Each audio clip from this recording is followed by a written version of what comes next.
श्रीकृष्णाय नमः। जय गुरुदेव।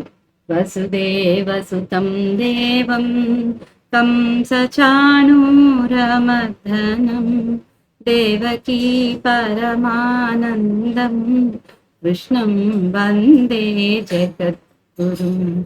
अतसी पुष्पसङ्काशं हारनूपुरशोभितं रत्नकङ्कणकेयूरं कृष्णं वन्दे जगद्गुरुम्। उत्फुल्लपद्मपत्राक्षं नीलजीमूतसन्निभं यादवानां शिरोरत्नं कृष्णं वन्दे जगद्गुरुम्।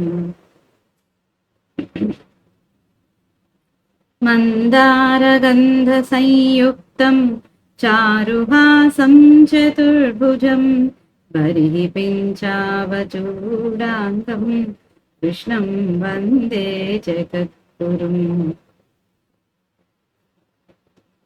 कुटिलालकसंयुक्तं पूर्णचन्द्रनिभाननं विलसत्कुण्डलधरं देवं कृष्णं वन्दे जगद्गुरुम्।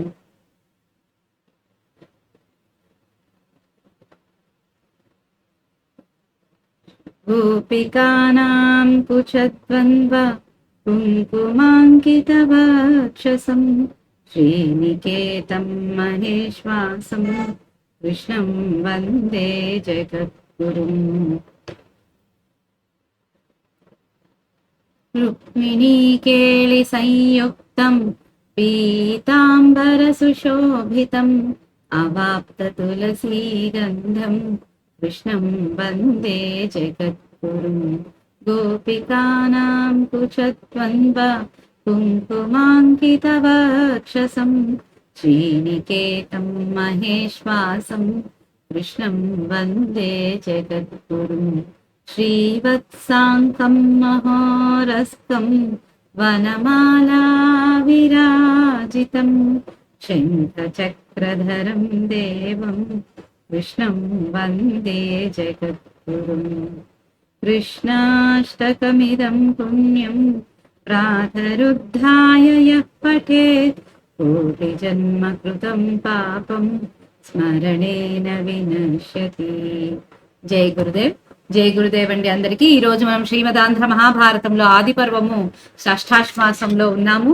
అయితే ఈ షష్ఠాశ్వాసంలో దానికి ముందు మనము ఐదో భాగంలోకి వెళ్తున్నాము. 4వ భాగంలో మనము అర్జునుడు యాక్చువల్గా కౌరవులు పాండవులు అందరూ గురుదక్షిణ కోసము గురువుని వెంట పెట్టుకొని ద్రుపదుడి మీదకి దండెత్తి వెళ్తారు. ఫస్ట్ కౌరవులు వెళ్తారు మొదట. అయితే వెళ్ళిన కౌరవుల్ని చాలా బాగా వాళ్ళని అదమగొట్టి పారదోలుతాడు ద్రుపదుడు. భయపడి పారిపోయి వస్తారు ద్రుపదుడి దెబ్బకు కౌరవులు పాండవుల దగ్గరికి.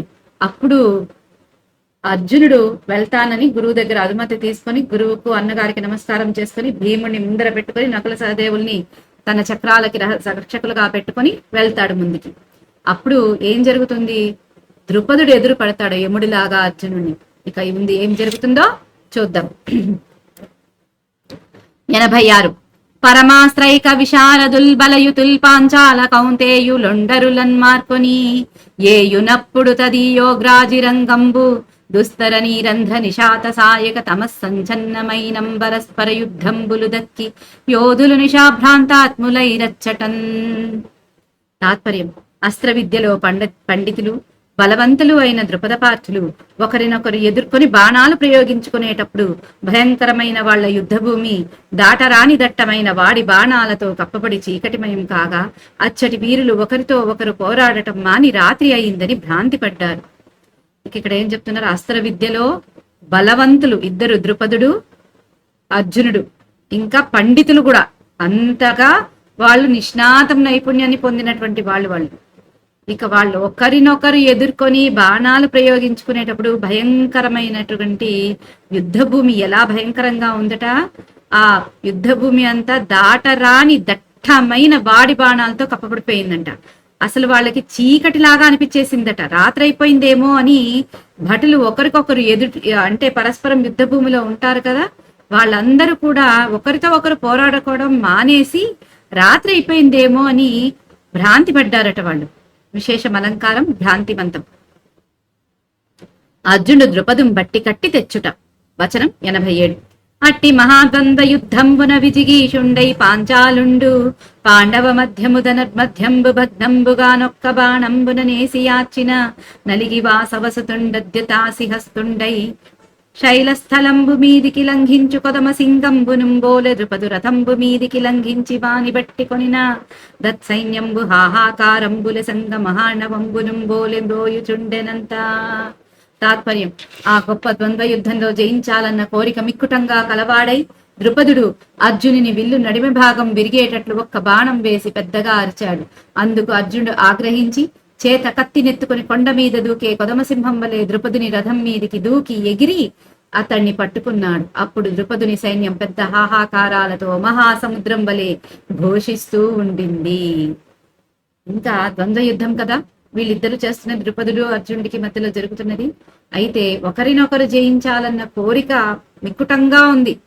దాంతో ద్రుపదుడు ఏం చేస్తాడో అర్జునుడి విల్లుని విరగొడతాడు.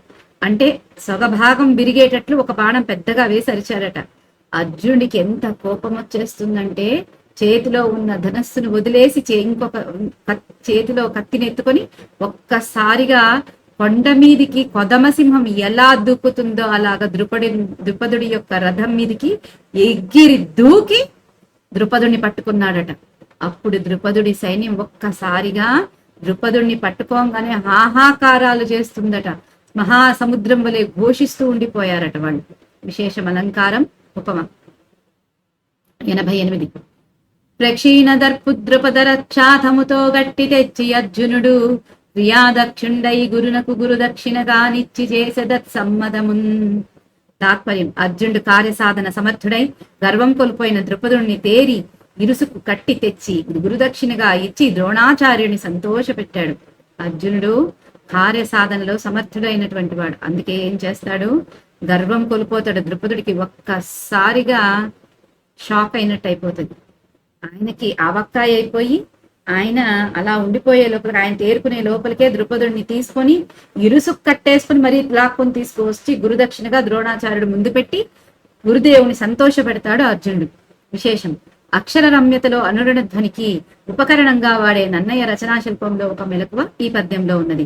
పద్యంలో క్ష ప్రసాక్షారం, చివరి పాదంలోని గురుదక్షిణ అనే పదం.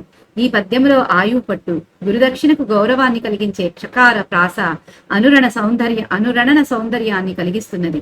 పూర్వార్థంలోని క్షకార ప్రాస ద్రుపదుని దైన్యాన్ని ధ్వని చూస్తుంటే, ఉత్తరార్థంలోని క్షకార ప్రాస అర్జునుని ప్రతాపాన్ని ధ్వనిస్తున్నది. గురుదక్షిణ అంటే గురువు కొరకైన దక్షిణ అని, గొప్పదైన దక్షిణ అని అర్థవైచిత్రి ఏర్పడి గురువునకు గురుదక్షిణ తగిన విధంగా కొండంత దేవుడికి కొండంత పత్రి ఇచ్చినట్లు ఇచ్చాడనే అర్థం అనురణన సామర్థ్యంతో ఏర్పడుతున్నది. అందువలన ఈ పద్యంలో శబ్దశక్తి మూలక అనురణన ధ్వని ఉన్నది. 89. వచనం: ద్రోణుండును నర్జును చేసిన పరాక్రమంబునకు పరమహృష్ట హృదయుండై ద్రుపదుంజూచి నగుచునిట్లని. తాత్పర్యం: ద్రోణుడు కూడా అర్జునుని పరాక్రమం చూచి ఆనందించి నవ్వుతూ ద్రుపదునితో ఇలా అన్నాడు. 90. వీరెవ్వరయ్య ద్రుపద మహారాజులే ఇట్లు కృపణులై పట్టుబడన్ వీరకి వలసినే యహ మహారాజ్యమధాంధకారమదివాసెనుకో. తాత్పర్యం: వీరెవరయ్యా? ద్రుపద మహారాజులే. ఈ విధంగా దిక్కులేక పట్టుపడవలసిన పరిస్థితి ఏర్పడిందే. హహహహ. మహారాజ్య మదం చేత కలిగిన కన్నుగానని తనం తొలగిపోయిందా? ఇంకా ద్రోణాచార్యుడికి అడుగుతున్నాడు, ఏకశక్యంగా వ్యంగ్యంగా అంటున్నాడు అనమాట. ఎవరయ్యా ఈయన? ద్రుపద మహారాజేనా? ఏ రకంగా దిక్కు లేకోకుండా పట్టుబడ్డా? ఇంతటి పరిస్థితి ఏర్పడిందా ఇతనికి? హహహహ. మహారాజ్యం అనే మదం చేత కన్ను మిన్న కానుకోకుండా ఉన్నాడు కదా, ఆ కన్ను మిన్నగాని తను తొలగిపోయిందా ఇప్పుడన్నా అని అంటున్నాడు అనమాట. విశేషం. వ్యంగ్యంగా అధిక్షేపించే వాక్య పద్ధతికి ఈ పద్యం తెలుగులో హృద్యమైన ఉదాహరణగా నిలిచిపోయింది. ద్రోణుని గూఢాభిమానాన్ని ఈ పద్యం వ్యంగ్య సుందరంగా వ్యక్తం చేస్తున్నది. ద్రోణుడు అధిక్షేపంగా పలికేటప్పుడు అయ్యా మహారాజు వలె వీరికి వలసనే అదివాసనకో అనే మాటలన్నప్పుడు ఒక వింత వెటకారం ధ్వనిస్తుంది. దానిని కాకువు అంటారు. ఆ కాకువులు పూర్వం ద్రుపదుడు ద్రోణుడిని అవమానించిన మాటల వరుసను స్ఫురింపచేస్తూ వాటికి ప్రతిగా ద్రోణుడు అధిక్షేపిస్తున్నట్లు ధ్వని. మొదట ద్రోణుడు తమ పాత స్నేహాన్ని జ్ఞాపకం చేస్తూ గుర్తించావా అని ప్రశ్నించినప్పుడు ద్రుపదుడు తనకు తెలియదన్నాడు. దానికి ఎద్దేవగా నీవెవరయ్యా అని వ్యంగ్యంగా ప్రశ్నించటం. మహారాజుతో పేద బాపడికి సంబంధం ఎలా కలుగుతుంది అని ప్రశ్నించిన ద్రుపదుడిని ఇప్పుడు నా ఎదుట ఉన్నది ద్రుపద మహారాజులా అని వెటకారపు తిరుగు ప్రశ్న. రాజ్యం పోయిన పేదవాడివి నీవు అని వ్యంగ్యమైన అధిక్షేపం. ఈ విధంగా దిక్కు లేకుండా పట్టబడవలసి వచ్చిందా అని పరిహసించినప్పుడు పూర్వం తన దయనీయ స్థితిని చూచి కూడా జాలిపడక మిత్రామిత్రత్వాలు రాజులకు కార్యవశంగా ఏర్పడతాయి అన్న ద్రుపదుని మాటకు తిరుగు దెబ్బ వినపడుతుంది. ఐశ్వర్య గర్వం చేత ద్రోణిని నిలువ తెలుసుకొనకుండా మాట్లాడిన గుడ్డితనం ఇప్పుడు తొలగిందా? నీ ఐశ్వర్యం నీ పరాక్రమం నా శిష్యుల అధీనం, నా దయాభిక్ష అని తలపింపచేసి తన ఔన్నత్యాన్ని అదృష్టాన్ని వ్యంగ్యంగా ద్రోణుడు ధ్వనింపచేశాడు. ఇక్కడ ఏం చెప్తున్నారు? అప్పుడు ద్రోణాచార్యుడు మిత్రుడి దగ్గరికి వెళ్తాడు ధనం కోసమని. అయితే అతను మిత్రుణ్ణి అంగీకరించను లేదు, రికగ్నైజ్ కూడా చేయలేదు, గుర్తును కూడా పట్టనట్లు నాటకమాడి ధనం ఉన్నటువంటి మదంతో ద్రోణాచార్యుణ్ణి అవమానపరుస్తాడు. నువ్వెవరివి, నీలాంటి పేద బాపనుడితో మాలాంటి రాజులకి ఎటువంటి మిత్రత్వం ఉంటుంది అని వ్యంగ్యంగా అన్నాడు కదా అప్పుడు.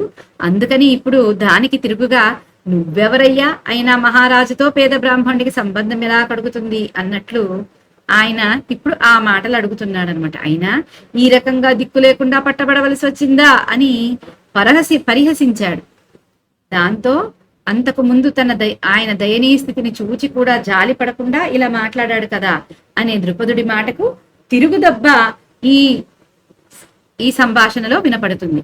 ఇక ఐశ్వర్య గర్వం చేత ద్రోణుని విడువ తెలుసుకోకుండా మాట్లాడిన గుడ్డితనం ఇప్పుడు తొలగిందా అన్నట్లు ఎందుకు చెప్తున్నాడు ద్రోణుడు? ఎలా అన్నాడు ద్రోణుడు? నీ ఐశ్వర్యము నీ పరాక్రమము నా శిష్యుల ఆధీనము, నా దయాభిక్ష అని చెప్తున్నాడు అని ద్రుపదుడికి తెలియచేస్తాడు. ఎలా తెలియచేసి తన ఔన్నత్యాన్ని తన అదృష్టాన్ని వ్యంగ్యంగా ద్రోణుడు తెలియజేస్తాడనమాట ద్రుపదుడికి. 91 ఇంకనైన మమ్ము నెరుగంగ నగునొక్కోయనుచు నుల్ల సంబులాడి ద్రుపదు విడిచి పుచ్చెగురుడు విప్రులయలుకయు దృఢహుతాశనంబు దీర్ఘమగునే. తాత్పర్యం, ఇక ముందైనా మమ్మల్ని గుర్తుంచుకోగలరా అని ఎగతాళి చేసి ద్రోణుడు ద్రుపదుడిని విడిచిపెట్టాడు. బ్రాహ్మణుని కోపం గడ్డి నిప్పు ఎక్కువ కాలం ఉంటాయా? ఇంకా అంటాడు ద్రోణుడు, ఇప్పటికైనా నన్ను గుర్తు తెచ్చుకోగలరా అని ఎగతాళి చేస్తాడు. ద్రోణుడు ఎగతాళి చేసి ద్రుపదుడిని విడిచిపెట్టేస్తాడు. అంటే ఇక్కడ ఏం చెప్తున్నారు? బ్రాహ్మణుడి కోపం ఎంతసేపు ఉంటది?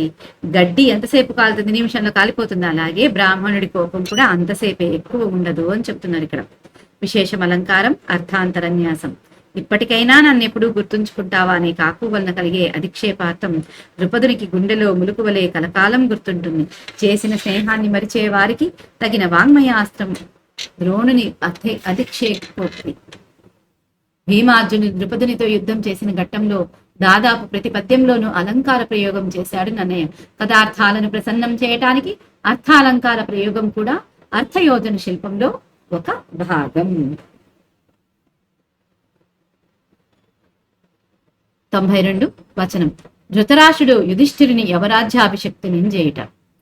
ఇట్లు ద్రుపదుండు ద్రోణు చేత విముక్తుండయ్యు గోప పాశబద్ధుండై యప్పరిభవంబునకు ప్రతీకారంబు సేయ సమకట్టి బ్రాహ్మణోపాస్తి సేయుసుండే నంతనిట ధృతరాష్ట్రుండు యుధిష్ఠిరు రాజ్యభారధురందరుంగా నెరింగి భీష్మ విదురులతో విచారించి యువరాజ్యాభిషక్తం చేసిన. తాత్పర్యం, ఈ విధంగా ద్రుపదుడు ద్రోణుని చేత విడిచిపెట్టబడిన అతడు కోపమనే తాటితో కట్టబడిన వాడే ద్రోణుడు తనకు చేసిన అవమానానికి తిరిగి అపకారం చేయాలని బ్రాహ్మణుల సేవ చేస్తున్నాడు. అట హస్తినాపురంలో ధృతరాష్ట్రుడు యువరాజ్య భారం వహించటానికి యుధిష్ఠిరుడు తగినవాడని భీష్మ విదురులతో విచారించి అతన్ని యవరాజ్యాభిషక్తుణ్ణి చేయగా. ఇంకా ద్రుపదుడు ద్రోణుని విడిచిపెట్టేసిన కోపంతో ద్రుపదుడు ద్రోణుడు చేసిన అవమానానికి తిరిగి అపకారం చేయాలని బ్రాహ్మణుల సేవ చేసుకుంటున్నాడట. ఇక్కడ హస్తినాపురంలో ధృతరాష్ట్రుడు యువరాజ్యభారం అంటే యువరాజు పట్టాభిషేకం ఎవరికి చేయాలి అని దానికి యుధిష్ఠిడే తగినవాడు అని భీష్మునితోనూ విదురులతోనూ విచారించి అతన్ని యువరాజుగా పట్టాభిషిక్తుని చేస్తాడు. విశేషం బ్రాహ్మణోపాస్తి చేయుచుండే అనే దానికి బ్రాహ్మణోపాస్తి చేయుచు పురంబు పొరసొరనల్లకయుండే సేయుచుండె ద్రోణుండు రాజకుమార సైతుండై హస్తిపురంబునకు మగుడి వచ్చినంత అనే పాఠాంతరాలున్నాయి. శ్రీమదాంధ్ర మహాభారతం సంశోధిత ప్రతిపుట 341. ద్రోణుడు తర్వాత రాజకుమార సైతుడై హస్తినాపురానికి తిరిగి రావటం విశేషం కాదు.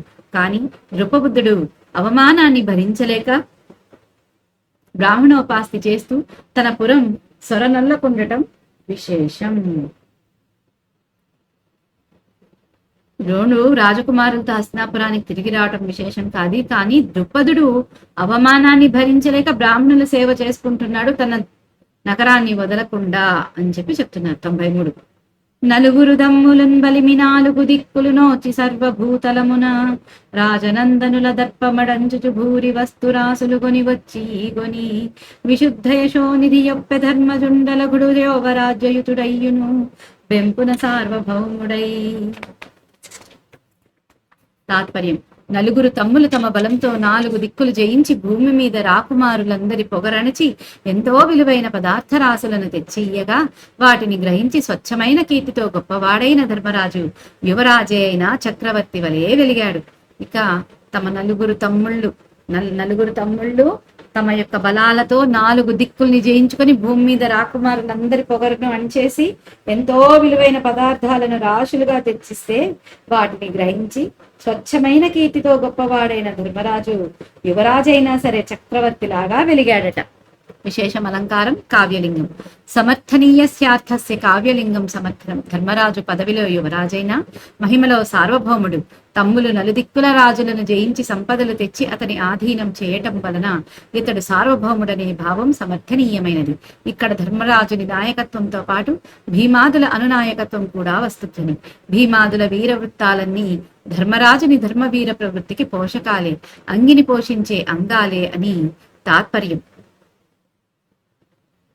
ధర్మజుడి వర్ణనం ప్రసాదగుణ భూయిష్టమై ఉండటం సార్థకం. ఇంకిక్కడ ధర్మరాజు నాయకత్వంతో పాటు భీముడు, అర్జునుడు, నకుల సహదేవులకు వాళ్ళ యొక్క అనునాయకత్వం అంటే నాయకత్వం పైన నుంచి కిందికి వస్తే అనునాయకత్వం వాళ్ళకి అంటే ఉపనాయకుడు అంటారు కదా, అలా అన్నమాట. వాళ్ళ కూడా ఇక్కడ వస్తుధ్వని మనకి తెలుస్తుంది అని చెప్పి చెప్తున్నారు.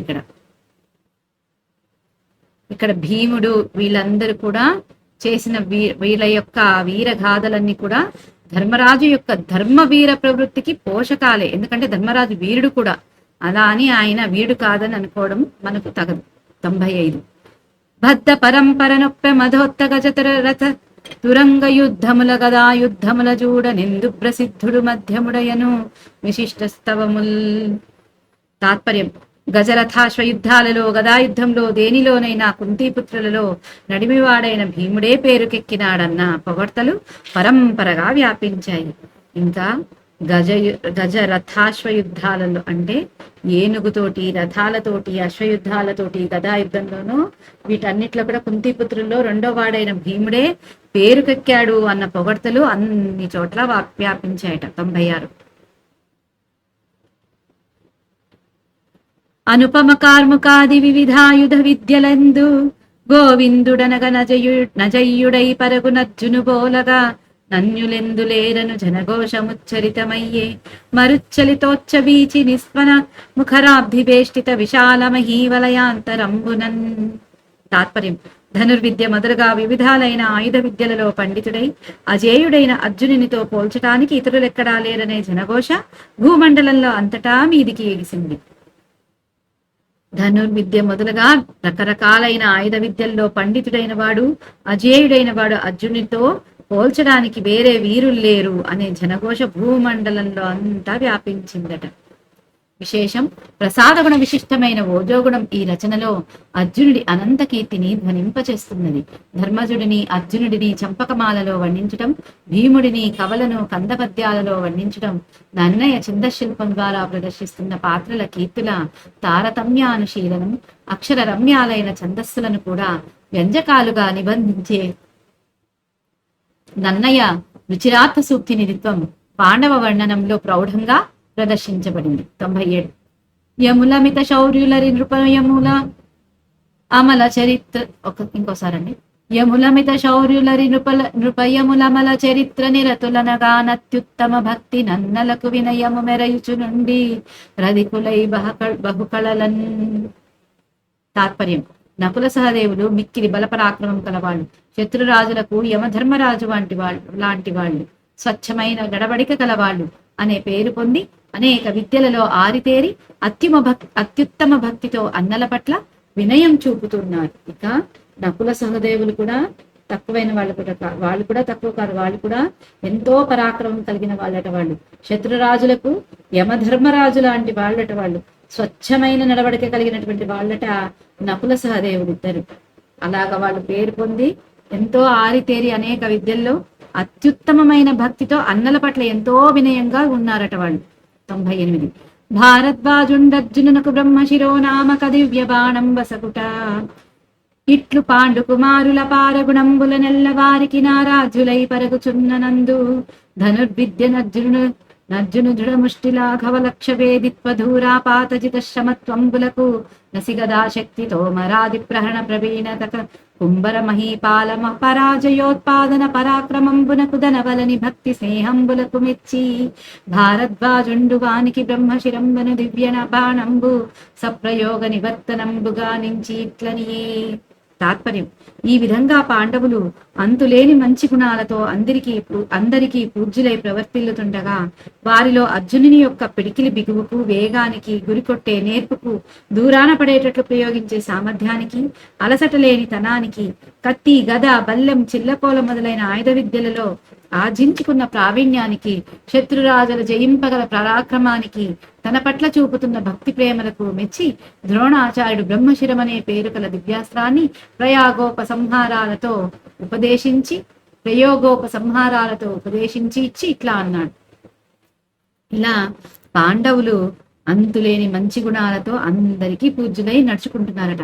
వాళ్ళల్లో అర్జుని యొక్క పిడికిలి బిగువుకి, ఆయన యొక్క వేగానికి, ఆయన యొక్క నైపుణ్యానికి, ఆయన గురికొట్టే నేర్పత్తనానికి, దూరాన పడేటట్లు ప్రయోగించే ఆయన సామర్థ్యానికి, ఆయన యొక్క అలసట లేని తనానికి, ఇక కత్తి, గద, బల్లెము, చిల్లకోల, ఇక రకరకాలైన ఆయుధ విద్యల్లో ఆయనకున్నటువంటి ప్రావీణ్యానికి, ఇక శత్రురాజును కలిగినటువంటి పరాక్రమానికి, తన పట్ల చూపుతున్న భక్తి ప్రేమలకు మెచ్చుకుంటాడు ద్రోణాచార్యుడు. ఆయన ఎంతో ఇష్టపడతాడు అర్జున్ని. దాంతో బ్రహ్మశిరము అనే పేరు గల దివ్యాస్త్రాన్ని, దాన్ని ఎలా ప్రయోగించాలి, దాన్ని ఎలా ఉపసంహరించాలి అనే దానితో సహా ఆయనకు ఉపదేశించి ఇలా అన్నాడట. ఈ రోజుటికి మహాభారతం స్వస్తి. ఈ రోజుటికి స్వస్తి అండి. ఓం శ్రీకృష్ణాయ నమః. జై గురుదేవ్. యదక్షర పదభ్రష్టం మాత్రాహీనం తు యద్భవేత్ తత్సర్వం క్షమ్యతాం దేవ నారాయణ నమోస్తుతే. విసర్గ బిందు మాత్రాని పదపాదాక్షరాణి చ న్యూనాని చాతిరిక్తాని క్షమస్వ పురుషోత్తమ. అన్యథా చరణం నాస్తి త్వమేవ శరణం మమ. తస్మాత్ కారుణ్య భావేన రక్ష రక్ష జనార్దన. లోకా సమస్తా సుఖినో భవంతు. లోకా సమస్తా సుఖినో భవంతు. లోకా సమస్తా సుఖినో భవంతు. ఓం శాంతి శాంతి శాంతి. సర్వం శ్రీ శ్రీ సద్గురు చరణ అరవిందార్పణమస్తు. జై గురుదేవ్.